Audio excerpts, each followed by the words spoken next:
Hi, I'm Russ, and welcome to Flip Side of America. I'm here with Mark. It's a pleasure to be here today. And where are we today, Mark? We are in the Congaree National Park, and we have some exciting things we're going to show you today. So, Russ, you probably didn't know this, but Congaree National Park is known as the home of champions, and they have some record-setting trees here with the bald cypress and the loblolly pines. Yeah, but is this a swamp? No, it's not a swamp, but what it is it's a floodplain. A floodplain? Yes, and so this area is prone to flooding in the winter and the spring times, which is where all the rich sediment comes in, which helps the pine trees and the cypress trees get to their enormous sizes. Enormous hardwood sizes of cypress and pine trees.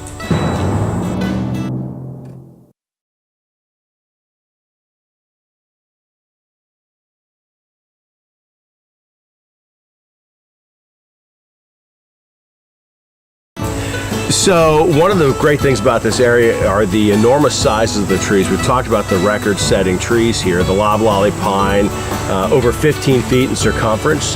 The bald cypress, 19. Some of the larger elm and oak trees are 23 feet in circumference.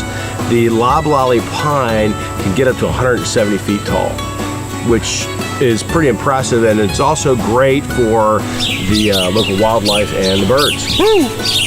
And even the owls. Woo! Yes, there's a very large owl It's population me! here. Yes, they have barred owls, and every spring and fall they have what is called the owl crawl, which I guess you go out there looking for owls. Woo!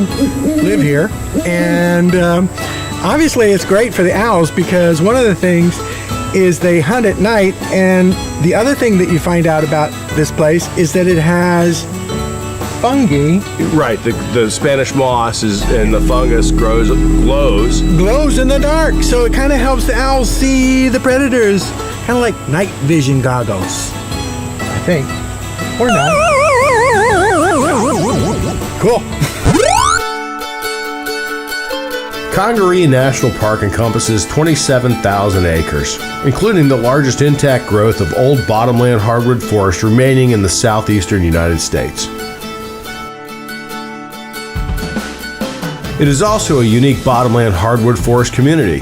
The overall height and the forest canopy and associated number of national and state champion trees, as well as the presence of a well-preserved, biologically diverse, and dynamic river floodplain ecosystem.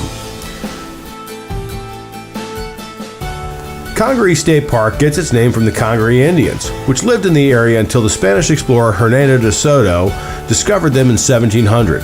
Then, European immigrants coming to the area brought smallpox and decimated the tribe. With the Congaree out of the way, the new residents obtained land grants from the King of England until 1776, and the state of South Carolina was given the right to distribute ownership of that land. Attempts to make the land suitable for planting or for livestock continued up to the Civil War. The floodplain's changes in elevation and flooding ended this agricultural activity.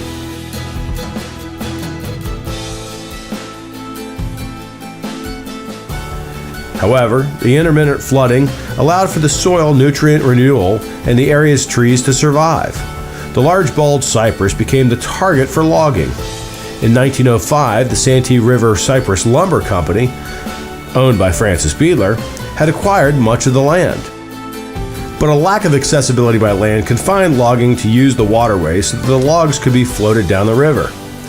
In the perpetual dampness, many of the trees were too green to float, so the loggers quit and left the rest of the area untouched.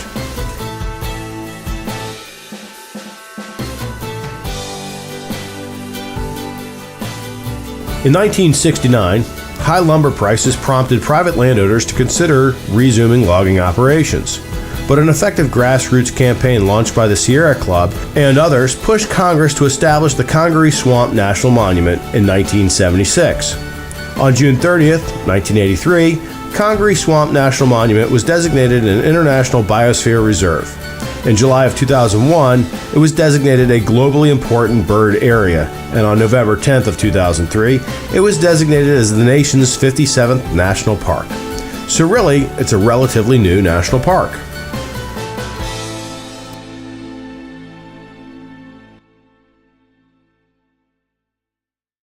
So, Russ, Yes. as far as family destinations go, this is definitely in the top 10. There's over 24,000 acres of unexplored fun that you could take the family on, wildlife, hiking trails, whatever you want to do out here. And you know, we see there has just been, even today, there's been just tons of people hiking through here and enjoying the day. It's not far from Columbia or Charleston. Yep. It's right in the middle of South Carolina. You're not too far from the lakes. It's just a gorgeous place.